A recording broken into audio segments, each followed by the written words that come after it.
କମର୍ଦା ଥାନା ଅନ୍ତର୍ଗତ ଉରୁଡ଼ା ଛକ ନିକଟରେ ମର୍ମନ୍ତୁଦ ସଡ଼କ ଦୁର୍ଘଟଣା। ଘଟଣାସ୍ଥଳରେ 2 ଜଣଙ୍କ ମୃତ୍ୟୁ ହୋଇଥିବା ବେଳେ ଅନ୍ୟ ଜଣେ ଗୁରୁତର ହୋଇଛନ୍ତି। ସୂଚନା ଅନୁଯାୟୀ ଗତକାଲି ବିଳମ୍ବିତ ରାତ୍ରିରେ କମର୍ଦାରୁ କାମ ସାରି 3 ଜଣ ଯୁବକ ଗୋଟିଏ ବାଇକ୍ରେ ଫେରୁଥିବା ବେଳେ ଉରୁଡ଼ା ଛକ ନିକଟରେ ରାସ୍ତା କଡ଼ରେ ଛିଡ଼ା ହୋଇଥିବା ଏକ ଟ୍ରକ୍କୁ ପଛପଟୁ ଧକ୍କା ଦେଇଥିଲେ। ଦୁର୍ଘଟଣା ଏତେ ଭୟଙ୍କର ଥିଲା ଯେ ଘଟଣାସ୍ଥଳରେ 2 ଜଣଙ୍କ ମୃତ୍ୟୁ ହୋଇଯାଇଥିଲା। ଅନ୍ୟ ଜଣେ ବାଇକ୍ ଆରୋହୀଙ୍କୁ ଗୁରୁତର ଅବସ୍ଥାରେ ଉଦ୍ଧାର କରି ସ୍ଥାନୀୟ ଲୋକେ ବାଲିଆପାଳ ହସ୍ପିଟାଲକୁ ପଠାଇଥିଲେ।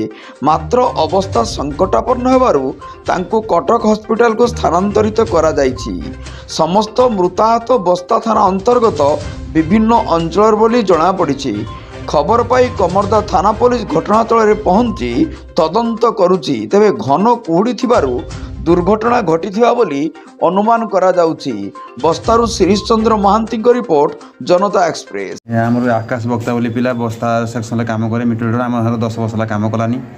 ଆଉ କାଲି ଆମେ ସକାଳୁ ଶୁଣିବାକୁ ପାଇଲୁ ଯେ କାଲି କ'ଣ ଯାଇଥିଲା ଆମେ ଶୁଣିଲୁ ରୋଡ଼ ଆକ୍ସିଡେଣ୍ଟ ହେଇକି ସେ ଇଡିକୋ ହସ୍ପିଟାଲରେ ଅଛି। ଆଜି ଦେଖିଲାକୁ କ'ଣ ଡେଥ୍ କରିଯାଇଛି। ତା ସାଙ୍ଗରେ ଆଉ ଗୋଟେ 3 ଜଣ ପିଲା ଥିଲେ। 2 ଜଣ ପିଲା ସ୍ପଟ୍ ଡେଥ୍ କରିଛନ୍ତି, ଆଉ ଜଣେ ପିଲା ରେଫର୍ ହେଇଛି।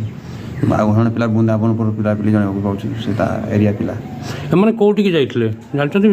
ମାନେ କ'ଣ ଯାଇଲେ ଆମେ ଜାଣିନାହୁଁ। ଆମେ ଶୁଣିଲେ ରୋଡ଼ରେ ଇଡିକୋ ପାଖରେ ଆମେ ଆକ୍ସିଡେଣ୍ଟ ଶୁଣିବାକୁ ପାଇଲୁ। ଆସିଲା ସାଙ୍ଗେ